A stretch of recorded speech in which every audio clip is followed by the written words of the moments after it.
Hello and welcome back. Another week, another chapter of the Charm Offensive. I'm excited. We're on we're on week 3 of reading. Week 2 of the chapters. It's gonna kill me every time. I always sit here and I think, we're on, what week are we on and what chapter are we on? Because I'm assuming they're all gonna be called yeah, every chapter is going to be called what week it is. But this one was a bit of a longer chapter and I liked it. Because I was sitting there, I was reading, I was all tucked up, sun shining through the windows. I was like, I'm just having a good time. I was like, I am enjoying what's going on. I like how it's kind of a slow setup. It's kind of a friendship setup. I like the way they're dealing with the two characters. I like getting both perspectives, so we really get to see the insights to where both of our characters are at mentally, at least, which I think is the best bit, especially where this book does touch on a lot of different ways people are in their self and in their brains and how brains work and how, different differences. So it's really good and unique to me, at least, because I don't know any other books that do this, to see both perspectives and just be able to understand and hear what they're thinking. Because you can only assume so far for some characters in when they're the character that is not the protagonist, and you can just be like, oh, I want to know what they're thinking, and this we get it.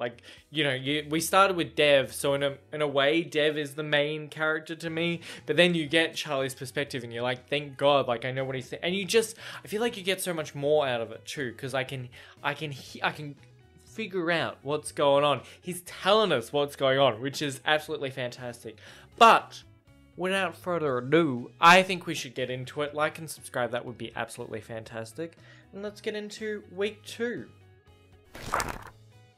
So we're coming off the back of the last chapter. We're doing the fake dating. We have to do the fake dating. We have to get Charlie somewhat better. And you know what? Practice makes perfect. It makes complete sense, to get him comfortable in talking, maybe open up, just kind of learning a couple of different social cues. He doesn't, he's that sort of person where you can definitely tell he doesn't understand a lot of these social things that go on, and he might not quite ever know why he should do them, but he's a learner. He knows when he learns things, why they're being done, and that when to implement them. So he may not fully understand it, but Dev's kind of we need to get you going with knowing what to say, when to say it, at least to help you come across as this person you want to be, so you can get back in the job. We're all here for each other, which is great. But he's basically, we're going on a practice date. Charlie's like, what the fuck? I'm going on a practice date with you? And he's like, basically yes, we're going on a practice date. We're going now. Too bad. And Dev was a little hungry this morning, and I completely understand this. When you are hungry, you're in a shitty mood, and when you're in a shitty mood, you don't have time for for anyone's anything. And Dev was a little bit pushy, and kept kind of pressing him for many different things on this practice date, but we go into it. They get to this restaurant, and you can instantly tell that restaurant, cafe, some sort of deal, a breakfast place. You can tell instantly that Charlie is a bit overwhelmed, a bit overstimulated by everything going on. Because I definitely Dev wasn't thinking about this, but you can tell, anyone with sensory issues going into an environment like that where the shit's just going on everywhere, and you're there are 1,000 people, 1,000 sounds, 1,000 smells, what's going on?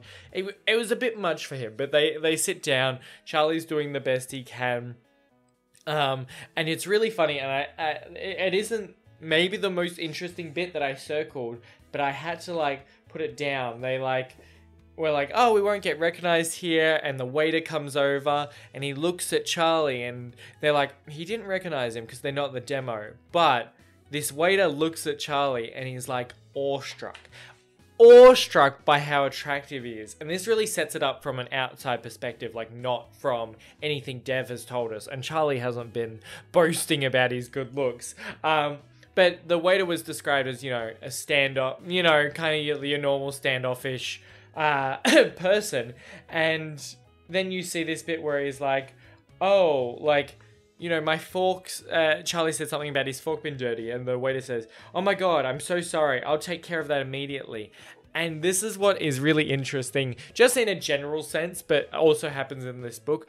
Pretty privilege. Pretty privilege shows up so much, and I am a... I can't think of the word. Sucker? I will do it. Like, if someone is like, not that I work in though, but when I used to like work at a supermarket, there's definitely like pretty privilege comes into play. Like, if there was a good looking man showing up and they needed help, I'm like, bro, what's up? I'm here to help you. Do not worry in the slightest.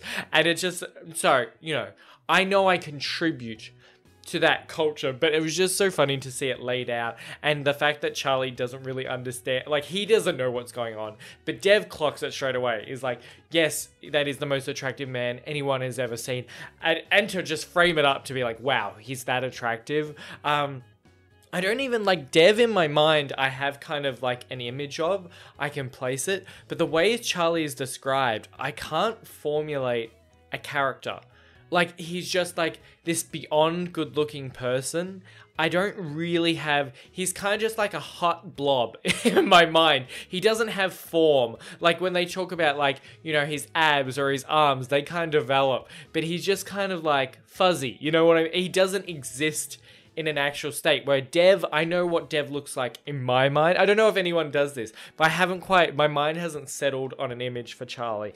Anywho, he's got pretty privilege. The waiters are all been nice to him. I think it's hilarious. It's just a really interesting, like, social thing, like, pretty privilege, and the way it goes such a far way, and like it's like a bad thing, but like I feel like it's never gonna disappear, because obviously everyone's always gonna be attracted to someone, and someone's always going to, you know, be nicer and act that way around people they find attractive. I think pretty privilege, even if you look like socially on tiers of attractiveness and who sits where, there's always going to be everyone, I feel like, can, you know, go into, like, anyone can be a giver or a victim of pretty privilege. Like, I feel like it's probably happened so often, the fact that no one even notices it. Because when you think of it, you definitely think of, like, the hottest people ever.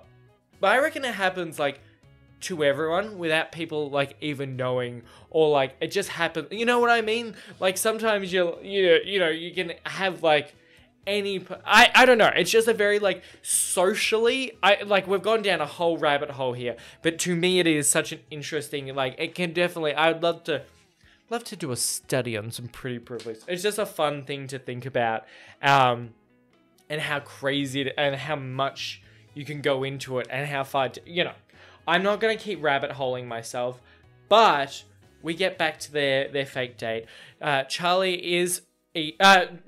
is eating a bit, but he's still, like, he's kind of prodding and poking, in a way he knows he shouldn't, but he still wants to. He wants to unravel Charlie quickly, and we know that is not the way that it should go. We know that is not the thing. He's kind of like, oh, like, why don't you say what's on your mind? Why don't you open up? You know, he's kind of throwing questions at Charlie, and we're like, I don't think he's gonna just give you what you want. You know, from your small interactions with him, you have to work slowly. And, you know, not like, it sounds like cheap in a way, like, befriend him and then figure out how he works to make the show better. But it's more like he needs to know you to actually get there with you, to open up and talk about, you know, the way he works. Because that is a very intimate thing to some people. Like, you know, some people are very open with how they work, some people aren't. That's just how people work.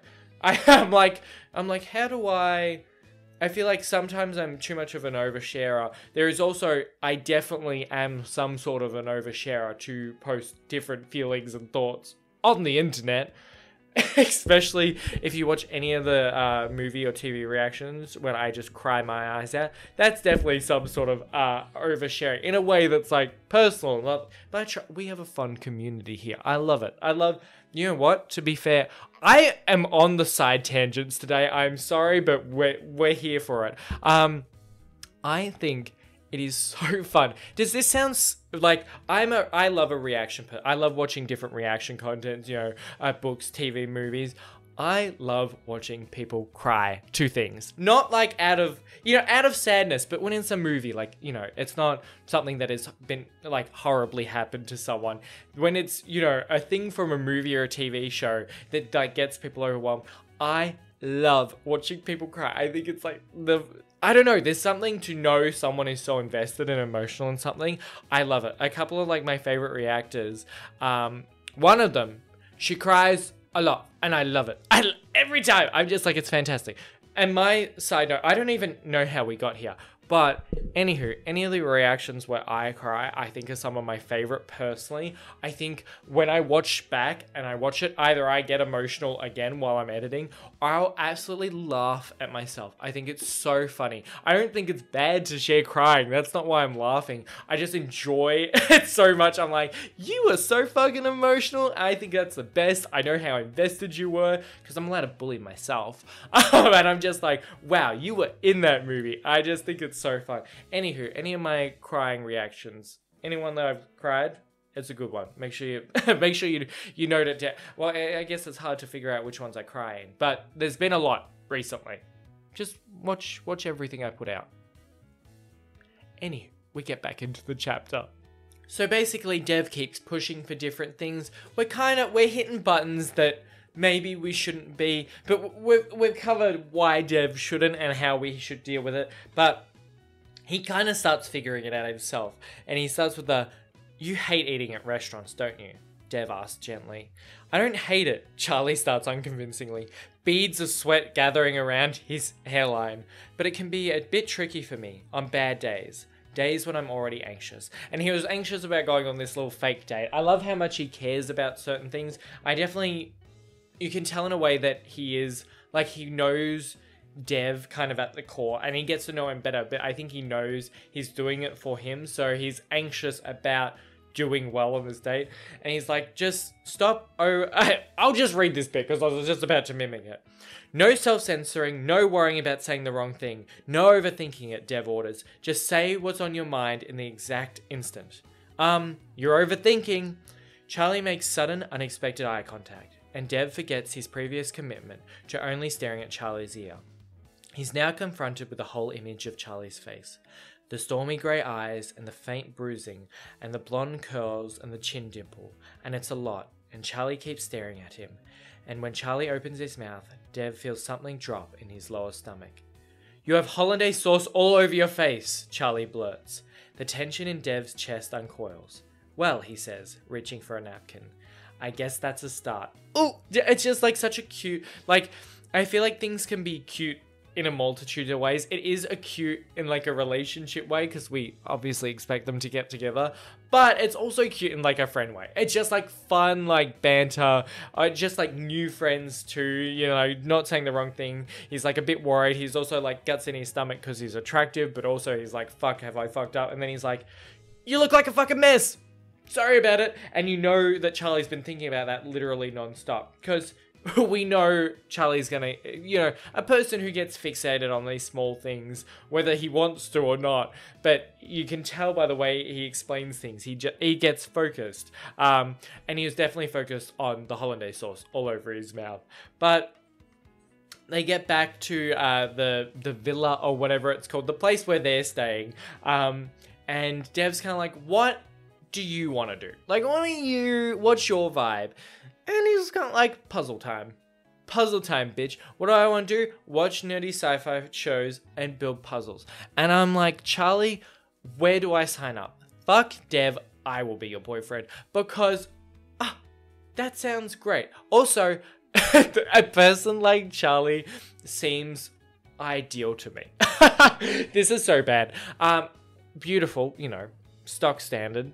I got want someone attractive. But like, he likes, quiet activities. I am a talker and an over talker. I understand that. But I also love like quiet time, togetherness in not togetherness, together in solidarity. You know what I mean? Doing something together where you don't have to be like a puzzle's so fun. Also, Charlie seems like a person who just loves his independence, doing his own thing. You meet back. That's like I love doing this for my work. This is a thing that I, do on my own. I love taking up my days, recording, editing, getting this stuff done. And then what else do? I play video games, and I love doing that with like my friends, by myself. I love that, like, solo time. And then, you get to go to, like, that's my ideal. I get to do my things, and then you get to, have your, like, couple of fun days a week, but also just get to have that person to check into. So, Charlie, if things don't go well with Dev, you've got my, YouTube channel here. So, leave a comment. Charlie's literally doesn't exist. But they're doing their puzzles, and they're being very cute. I haven't puzzled since, middle school trips to Nag's Head with my parents maybe? I don't usually sit still for this long. I haven't noticed that about you. Was that sarcasm? What, you're capable of sarcasm now? My systems must have upgraded. Dev throws a piece at him. It bounces off his nose and slides under the couch.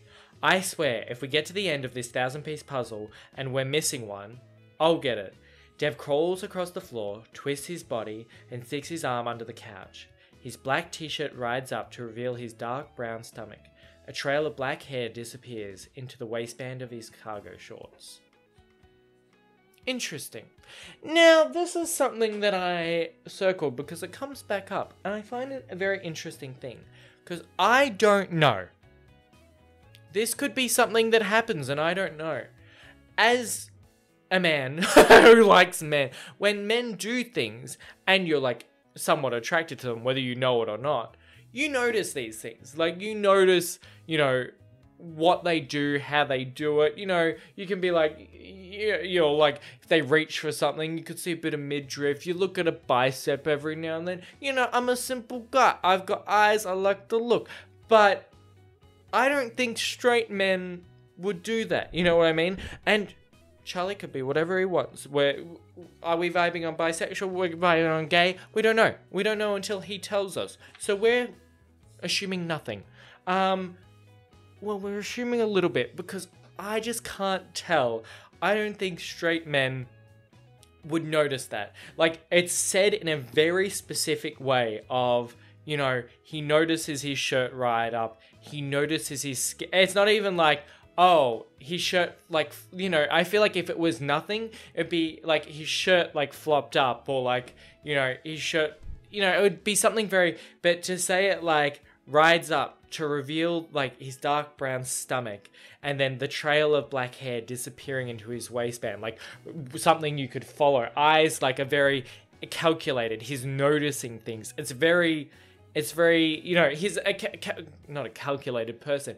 He is a very detail-oriented person. I understand that, but it's also like,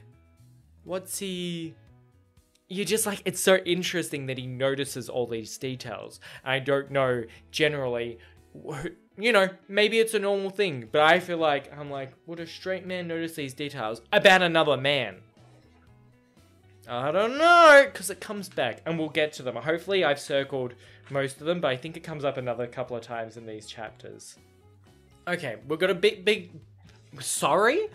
We've got a big bit here to read, because it's good stuff. It's good stuff. When I start doing big bits of the chapters, I'm like really, really loving it. Plus, Charlie adopts Dev's frantic hand gestures. This is for my mental health. All the exercise, I mean. I don't do it because I care what my body looks like. I do it because I care how my brain feels. Dev looks up from the picture they're assembling on the coffee table. He has a geometric face, the sharp V of his chin, the 90-degree angle of his jaw, the straight line of his nose, but his expression softens entirely when his eyes lock onto Charlie's. Charlie prepares himself for Dev to make a snide comment about his mental health. Instead, he cocks his fist and punches Charlie in the arm. Bro, that was awesome. You opened up to me about something. Ouch, Charlie mumbles. Sorry, I got a little overexcited, Dev winces apologetically, and reaches out to massage Charlie's bare arm. 1 Mississippi, 2 Mississippi. But that was really good. That's the kind of thing you should share with the women on your dates. Dev's hand is still on Charlie's skin, just below the cuffed sleeve of his shirt, hot fingers kneading into Charlie's bicep. 3 Mississippi, 4 Mississippi. You think the women want to hear about my mental health? Yes, Dev shouts enthusiastically. 5 Mississippi. They want you to open up. This didn't seem to be true. The women he went out with said they wanted him to open up, be vulnerable, let down his guard. Yet, whenever he showed even a smidge of real emotion, they were completely turned off. They mostly confirmed what his father always used to say. Real men don't cry, and they definitely don't talk publicly about their self-care. Dev's fingers encircle Charlie's bicep completely, his thumb brushing the inside of Charlie's arm. Charlie loses counts of his Mississippi. The women want you to be your true self, Dev says, before his hand falls away. He turns back to the puzzle. We made good progress, Dev says as he slots together a few more pieces. Emotionally and puzzly. You know, I think this is the best practice date I've had. Charlie doesn't tell Dev this is the best date he's had, period.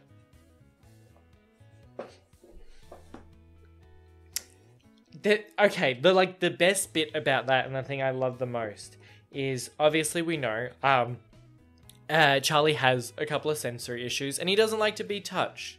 So, you know, when Dev reaches out to like massage his arm to be like, shit, it's like, sorry, I hit you. Yeah, he starts the count of Mississippis, which is probably like to cope, to like calm him down, to not, you know, take away from some of the like over sensation and stimulation of that. And he gets to 5 Mississippis. What does it say? He loses, Charlie loses counts of his Mississippis. So it's become this thing of, wow, maybe Dev can go this step further and he's actually getting really comfortable with him. Which is, to be fair, in a friend way, really good too. Because to have someone there that you're so comfortable with that doesn't like, you know, that helps calm you and doesn't like stress you out or like, you know, just heighten those things that are difficult for him is fantastic as well. So both like in a like a cute, like fun, like flirty way, but also in a friendship way is fantastic that they seem to be getting a lot more comfortable with each other. So after their little practice date, you know, Charlie's doing a face care routine with a mask, which is really cute with, and I think it's pronounced Parisa, his assistant. Let me know if I said that wrong because I am great at not saying things correctly. But she snuck some like face care in his bag because she checks in on it and she seems really cute. Even though she's like his assistant, she's definitely a friend. She, you know, checks in on him and they're doing a FaceTime call. They're doing their like face mask and they're talking about how Charlie's been on practice dates and she's kind of like, what? Like, what's going on there? And he's like, yeah, and we've been talking and like opening up. And she's like, what? Like, you talking, opening up, figuring shit? Who is this man? What, is he made of magic? And he's like, kind of, like, he believes in all this crap and, you know, he's not that bad. And she's like, either he's a wizard or he's trying to fuck you. And then Charlie's kind of like, I wouldn't have got that sense because the social cues maybe don't. And we don't think Dev has been trying to do that at this point. Maybe in the future he might be trying to put on some moves. But at this point, it's very, like, friendship, colleague-y. It's very like wholesome, but it is sweet. But Charlie has never even thought in that way, which is really funny. So it's kind of like, what? But now it's in his head, and now there's like more to Dev in his head in a different way, which is really interesting. But they're still doing their like face masks, and he goes to wash his face. And Charlie comes into the bathroom because he's like, what the fuck's going on? I will retract that last bit. Before he comes in, there's this really interesting bit where Parisa is talking about, would you, like, what are the girls do you like? And he's like, I don't know if I really like them. And then she's like, would you know if you liked them, because you haven't given dating a serious chance? And she's like, you know, the butterflies and the stolen glances and the feeling of wanting to be near them, which I think is a very key bit that we have to remember. That's when Charlie walks in. Dev walks in. Charlie kind of freaks out. He drops a towel. He's like, what's going on? He like hangs up on Parisa. She's like, don't you dare. It was just Parisa, he tells Dev. He knows there's no way to conceal his blush now. He just doesn't know why he's blushing. Dev steps into the bathroom. You've got a bit of... Just there. Dev gestures to the side of Charlie's face, and Charlie frantically tries to wipe the cream on the back of his hand. Here, do you mind? Dev bends over to pick up the towel Charlie dropped, and his shirt slides up his back, revealing the sharp points of his spine. He stands, and his bare skin disappears again. Dev turns onto the sink and wets the corner of the towel, then reaches up to dab the lingering face mask from Charlie's temple. Charlie holds his breath, remains as still as possible. You smell good, Dev says when he's done, setting the towel next to the sink. He gets close to Charlie's face and sniffs. His nose grazes the edge of Charlie's jaw, and Charlie feels a nauseous lift below his ribcage, as if someone released 1,000 balloons inside his stomach. Lavender, Dev declares. Yeah, it's the face mask. Dev drops himself against the counter.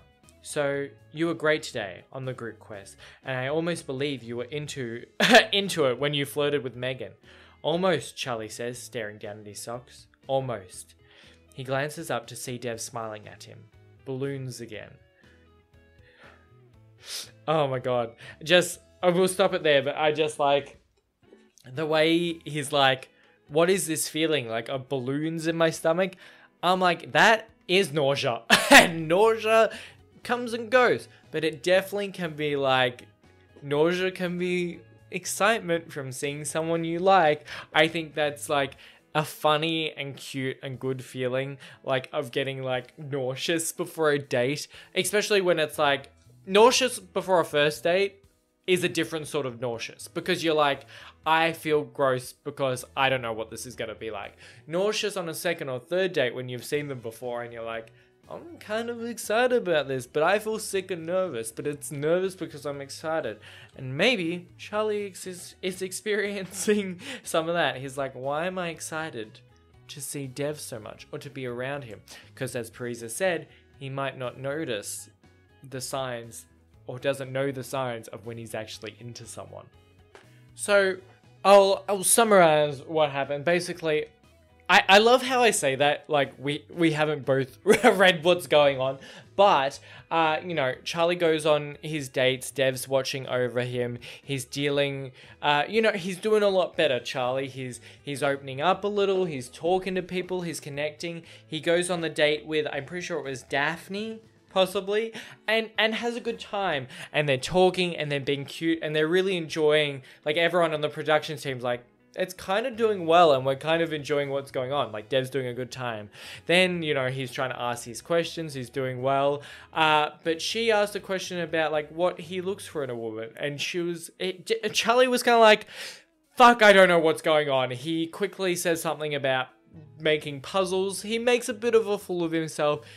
And he has a bit of a freak out. And we take a break. Because, you know, Charlie needs the breaks, and that's fine. We can spare I would spare 10 minutes for him. These other fuckers don't want to.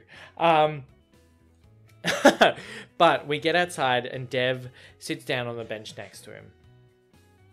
He puts his hand on Charlie's back and rubs comforting circles through the layers of his suit. Charlie sits up abruptly. Yeah, aren't you supposed to say something to make me feel better? I'm not sure there's any way to spin what just happened.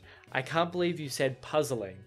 So you admit the entire thing was your fault then, for the bastardization of the word puzzle. I admit to no such thing. Charlie releases a puff of air that almost sounds like a laugh.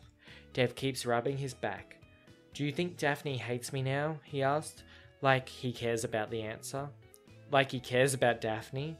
Dev chest tightens with hope. I think Daphne is a kind-hearted person who just wants you to open up to her, Dev says, to be yourself with her. Why didn't you tell her the stuff you told me while we were puzzling? I don't know. It's easier with you. Charlie nudges his shoulders against Dev and leaves it there. His knees under the Juniper's table. It's shaking hands on night one. For someone who hates touching, Charlie Winshaw is always leaning in and not leaning away. He smells like risotto and the organic oatmeal body wash Dev sees in the shower, and Dev really doesn't want to lean away either. What the fuck? Ryan comes stomping outside with Jules right behind him. Okay, so we have this really cute moment of different memories of them when they have their little touches, and then Ryan, that bastard, has to come in. Basically, Ryan is, slurring Charlie out. He's been a dick. He's been rude to Dev. Charlie and Jules get out of there, and Dev and Ryan kind of have a small little showdown, and it starts with stuff about the show and like the talent and stuff, and then goes into the why did I waste 6 years on you? What did you like? Did you even care? Dev kind of unleashed a bit because Ryan's a piece of shit, and we learn more about that later, but just at the end, it's a really interesting bit. What's your deal with this guy anyway? Ryan asks. Are you into Charles? Dev scrapes his fingers painfully through his hair. Shit, no, it's not about... That's not what this is about. Then why are you taking this so personally? He wants to find a way to explain it to Ryan, but he knows it's pointless. He broke up with Ryan because he finally realized Ryan was never going to understand Dev. Not his too big heart or his too busy brain. And as much as it hurts, the beauty of the breakup is Dev no longer has to try. It's nothing, he finally says. But it doesn't feel like nothing. I felt like there we get a win and a loss. Dev kind of realized he doesn't have to try as hard. Like, he's kind of in this point of both it still hurts and he has to think about it. But a part of him is sort of moving on like, at least I'm still going to be hurt and think about this, but it's more about how I am dealing with this breakup. Him, I just can't be bothered with anymore. And I hope that continues. Like, him realizing that he doesn't need to put any... Because, he was, like, worried about seeing Ryan on production. Now he's kind of just like, I don't need to give this guy any of my fucking time. I'll work with him professionally, but that's about it. But we switch back to Charlie's perspective. So, we've got, going through the rest of the chapter, we've got so many interesting bits that we need to, put. I have always said, and I stand by this, I love a longer chapter. The only hard thing about a longer chapter, at least for me, is there's, so many things I want to get into. And I love my videos been long, but sometimes I'm there's too much to talk about because there's too much good stuff, which is a compliment to the book. But there's a lot of good stuff going forward. Charlie is a bit worried that Dev has come back in and is not the usual Dev. He's not fun. He's not, pushing him. He's not been annoying. He's different. They're in the car on the way home. Charlie's kind of like, I don't know what the fuck's going on. Dev finally turns his head towards Charlie, his face damp in the passing streetlights. Dev is crying. It's not you, it's Ryan. Ryan and I sort of dated for 6 years. We broke up 3 months ago. Oh, Charlie says. Oh, Charlie thinks. Something important about Dev clicking into place. Something he probably should have pieced together sooner. So he asked inelegantly, wait, are you gay? The tension in the backseat of the town car breaks, and Dev starts laughing. Yes, Charlie, oh my god, how did you not know I'm gay? Honestly, the possibility hadn't even occurred to him. In my defense, you're obsessed with helping straight people find love, and your cargo shorts are heinous. The way I dress has nothing to do with the fact that I like dick. Charlie flinches involuntarily. Dev groans and runs his fingers through his stubble on his angular jaw. Please don't be awkward about this. Don't be one of those straight guys who acts like every gay dude wants to date you. I'm not trying to get into your pants. Very interesting. I like that they brought that up.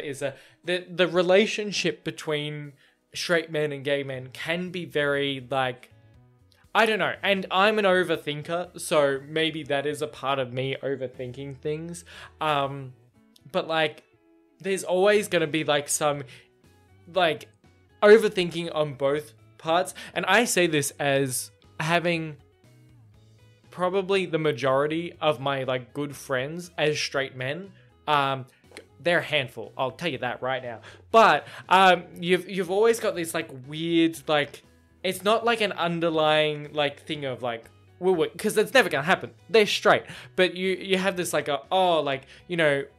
when you have your guy time and people like fight or like annoy each other and just like hit each other, you always like have this like kind of like thought process of like, is it the same when like you interact with them? Am I overthinking this? Do they take anything like you're going too far? And obviously with my friends, I know, that they're dickheads and they don't think that. They're just like, oh, you're just punching me because I'm being a dickhead. I'm like, thank you. That's all. I just want to be able to punch my friends with general platonic love, but it is a thing, I think, with meeting new people, and you just never know. And as an overthinker, it is hell. And it's just very interesting that it was brought up. I like that that's a thing that we're thinking about in this, or at least that it's brought up, because I think it is not an issue. It's just something to be thought about and talked about, because there's a very interesting way to think. Because I think definitely there are some like men like me who think about it, overthink about how everything works, and then there are some gay men who don't, with possibly straight men, and then there are some straight men who probably think, oh, they're all trying to date me or fuck me, and then there's some straight men who have no thoughts or care in the you know what I mean? There's so many different ways that can slice. I think it's another interesting thing. There's a lot of interesting topics brought up in at least this chapter that I'm just like, wow, we could go on for a while on a whole different separate tangent thinking about it. You know what I mean? I think it's fun, but we keep going. So basically, Dev kind of opens up. He tells us why he broke up with Ryan, but also like why it was a problem. Because he was like, well, he bought me a wrong size t-shirt from like Kmart or Target. Target's American, yes. Say from Target. And they were like, oh, why was that bad? But we get into this bit. I obviously know, but Charlie needed a bit of help there. The point is that is what our relationship was worth to him. A $12 t-shirt that didn't fit. I wanted marriage and babies, and he didn't even care enough about me to know my shirt size. And the worst part is, Dev sucks in his cheeks, making the geometric angles of his face even more dramatic in the dark car. The worst part is, I knew going into the relationship that Ryan didn't want any of those things, but I thought I could change his mind. I thought if we were good enough and fun enough, Ryan would want to be with me forever. Dev pauses for a second, his breath catching on the rough edges of his tears again, and Charlie panics, unsure of the protocol here. He thinks about Dev on the sidewalk, Dev on the bench, Dev always comforting Charlie when he needs it. Charlie reaches over and puts his hand on Dev's knee. I'm sorry, Charlie says. Dev looks down at Charlie's pale fingers on his dark skin. Actually, the worst part is, I threw away 6 years on someone who only loved me when I was fun, Dev. What's so special about Ryan? Charlie isn't sure why this is the first question that springs to his mind. I mean, you've seen him. He's hot, like way out of my league. Charlie would politely disagree. Ryan looks like a pirate who is trying to upsell you rental car insurance, some befuddling blend of scruffy and preppy that almost disguises the fact that he's rather boring to look at. Dev's face is never boring. And I don't know, Dev shrugs. He liked me, he laughed at my jokes, he enjoyed my company. That seems like a low bar. I thought you were a hopeless romantic. I am, when it comes to other people's romances. The car goes quiet for a minute as the driver pulls onto the winding road that leads to the Ever After Castle. Dev drops his eyes back down to Charlie's pale fingers, still sprawling out on Dev's knee. Charlie isn't sure if he moves his hand first or if Dev pulls back his knee first. All he knows is they suddenly aren't touching anymore. Enough feeling sorry for myself, Dev announces, his face all mischievous shadows, that crooked amused smile. You know what we should do tonight? Charlie mouth goes dry. What? Practice date, but with bourbon. Hell yeah, let's drink away our feelings in a responsible manner. But I think it's fun that he's like, I've opened up, like now you get to see this side of me.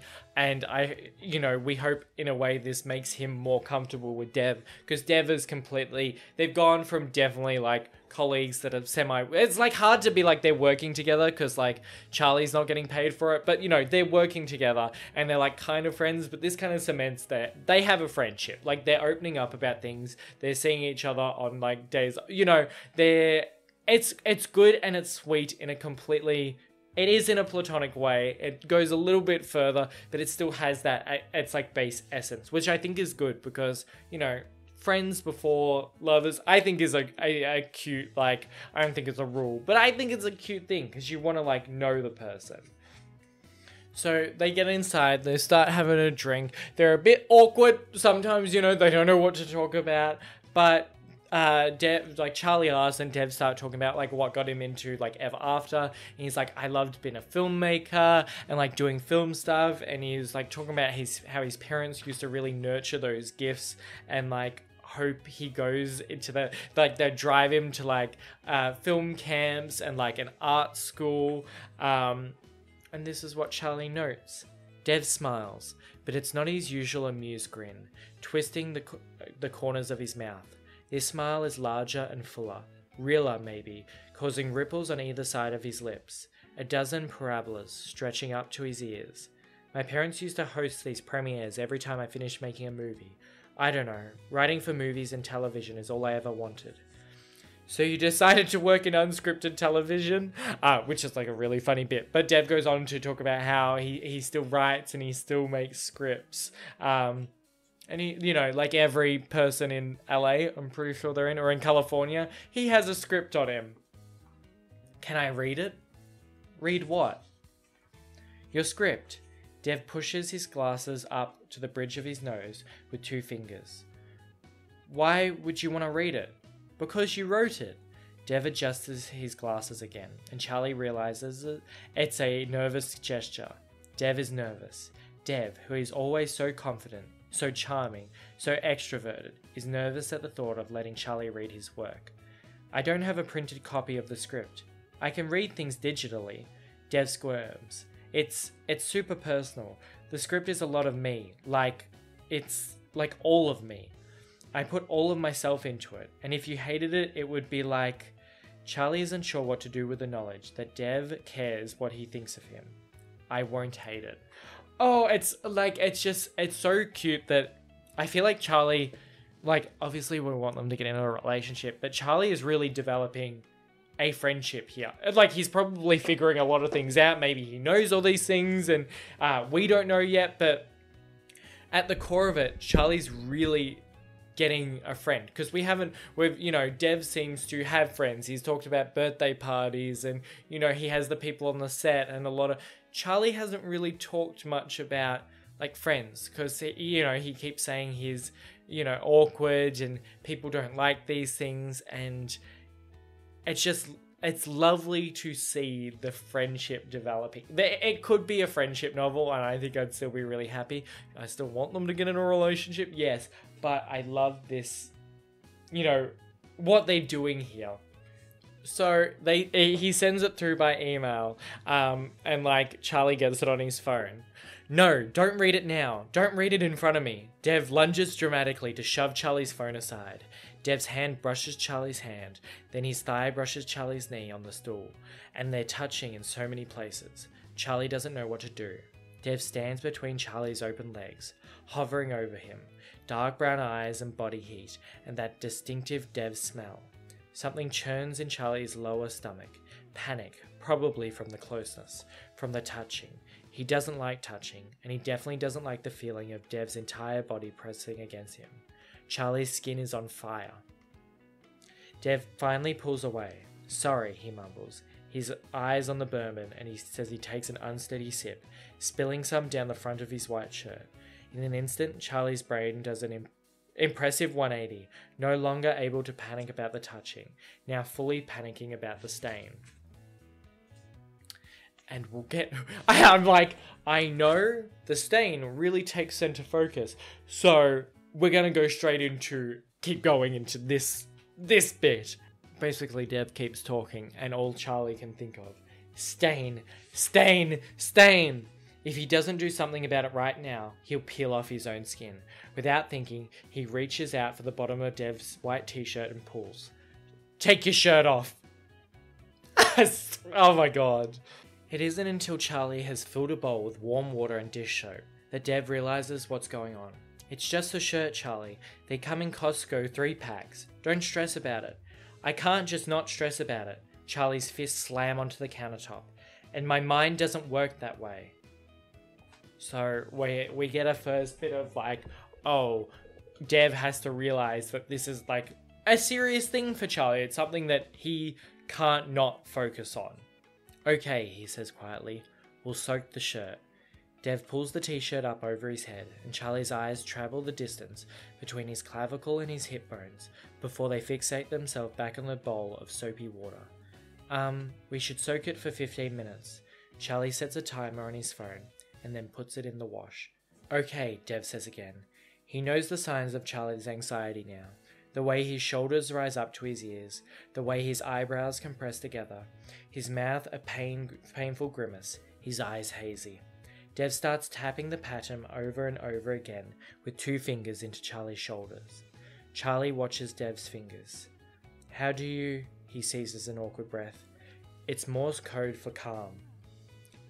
It is? Huh. Dev keeps drumming the pattern. His voice is low, quiet, calm. He's not sure where the calm is coming from, but calm is what Charlie needs, so Dev pulls it up from some secret wellspring he didn't know he had. I've seen you do this on the set when you're anxious. When it gets like this, how can I help? Charlie swallows. No one has ever asked me that before. He looks back at Dev. His eyes linger this time.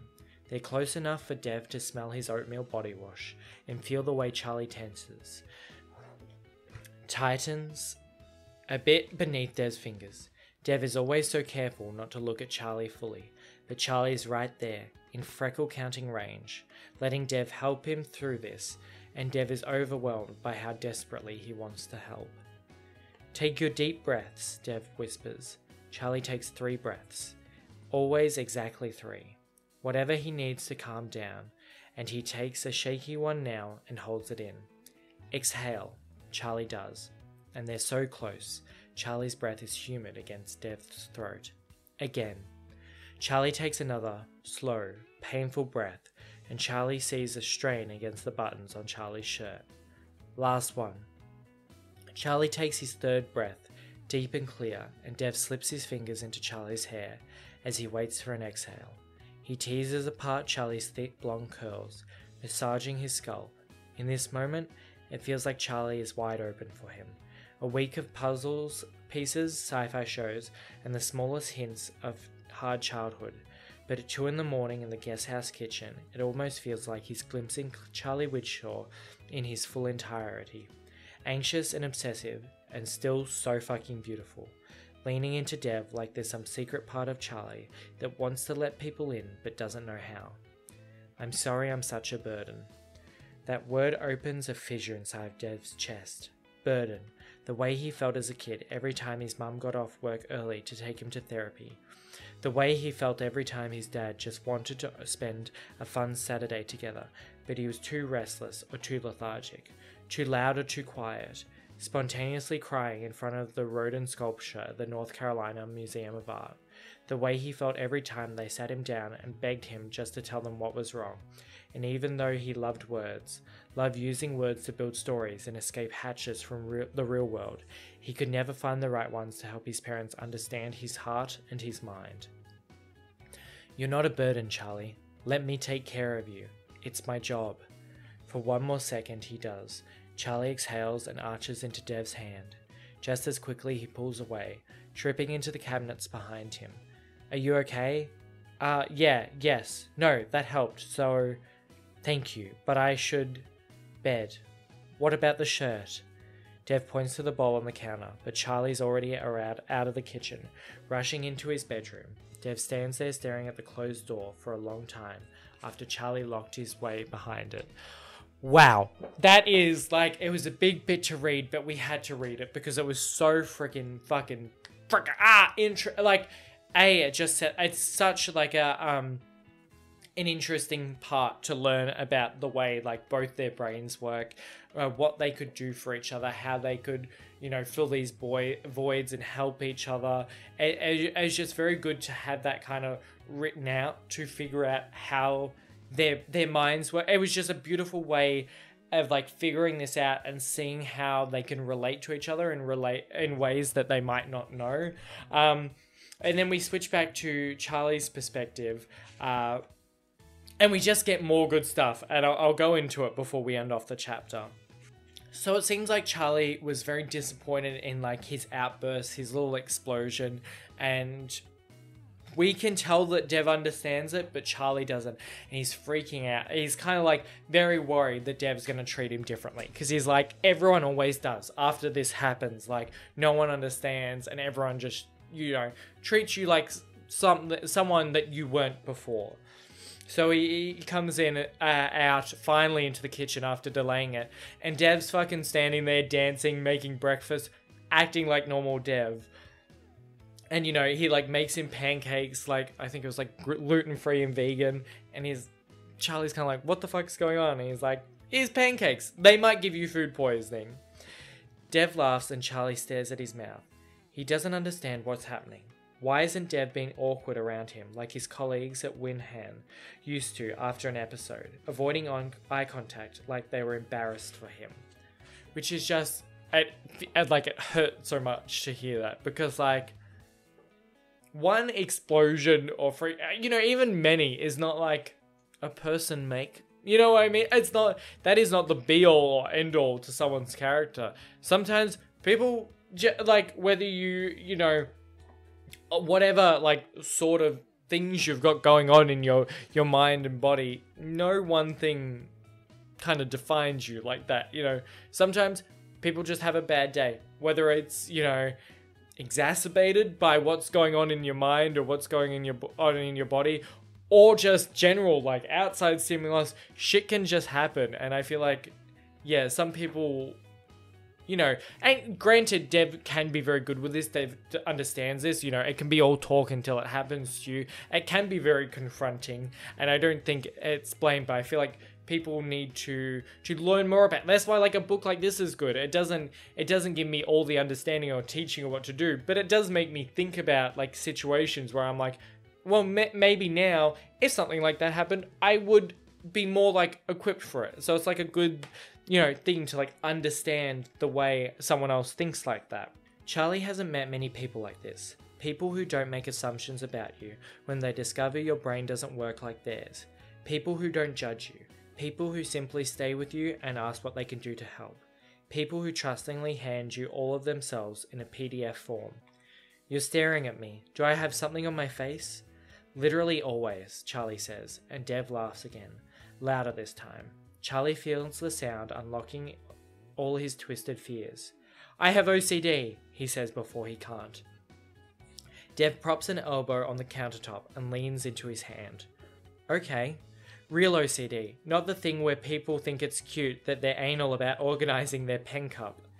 Yes, I figured. And I have generalized anxiety and a panic disorder. Okay, Dev says again, like it's truly okay. Charlie feels a loosening in his chest, an unburdening. He's only ever talked about this with Parisia, but she's always looks at him like he's a rare exotic bird living in her attic, and she's hoping that one day he'll fly out the open window into the world. Dev is looking at him like he's a man, sitting on a kitchen stool, who didn't like his pancakes, as if nothing had changed. Dev comes round the counter towards Charlie on the stool. For a second, he stands close, like he did last night, crowding between Charlie's legs. Charlie becomes hyper-aware of his skin against the seams of his clothes. Dev reaches up to ruffle Charlie's hair again, like he's got a pained look on his face. You know you still deserve to have this love story, right? Charlie swallows a weird lump forming in the back of his throat. Dev's fingers are still wrestling in his hair, and Charlie looks up. You deserve love, Dev says again. And I honestly think Angie or Daphne are both good fits for you. I think both of them will love you, Charlie, just as you are. Dev steps back. Charlie closes his legs. Angie and Daphne, he repeats. Dev nods. Oh, yeah, it's definitely going to come down to the two of them. So, breakfast burritos? Charlie tries to smile. Breakfast burritos. Oh, it's so... Like, obviously we are in this, like, real friendship stage because, you know, you get this perfect, cute, romantic moment. And then, Dev's like, oh, Angie and Daphne, they'll be the women for you, even though we're having this beautiful connection. But you can see that it's a really good thing. Like, Dev's respecting, you know, he expects Charlie is here, you know, as his wanting to marry a woman from this show, and he's like, well, he's a straight man, I'm not going to assume anything and like try anything. We're just connecting on a really like personal and friendship level, and it's beautiful, and it's nice to see, and I think that makes it so better going forward, kind of having that. I don't know how it's going to turn out, but you know, I can assume things and think of things, but I love this start and how this works and how they're both connecting, and like, you know, Dev's opened up, and that's really helped Charlie, and even though Charlie didn't think he'd open up and then he kind of exploded, you know, Dev's just like, you know, it's a thing that happens, and fucking Charlie's just like, here's like everything. Here's nothing I've told anyone before because I know you care, and it's beautiful. I love it, and I'm so excited to read the next chapter, and I can't wait. I'm just having a great old time. But yeah, it's one of those things where I'm like, I don't have things to say. I'm just happy about it. I feel like, you do get a lot of my thoughts and stuff, but I feel like you also can just tell by my facial expressions, like when I read or when I'm talking about it, what I'm feeling and what I'm thinking about the book. But I'm having a great time. It's a lot of fun. The characters are really cute. I'm enjoying it a lot. I'm enjoying it so much. But yeah, I can't wait till we get to reconvene next week. Other than that, I hope you enjoyed and are having a fantastic day, and I hope to see you in the next one.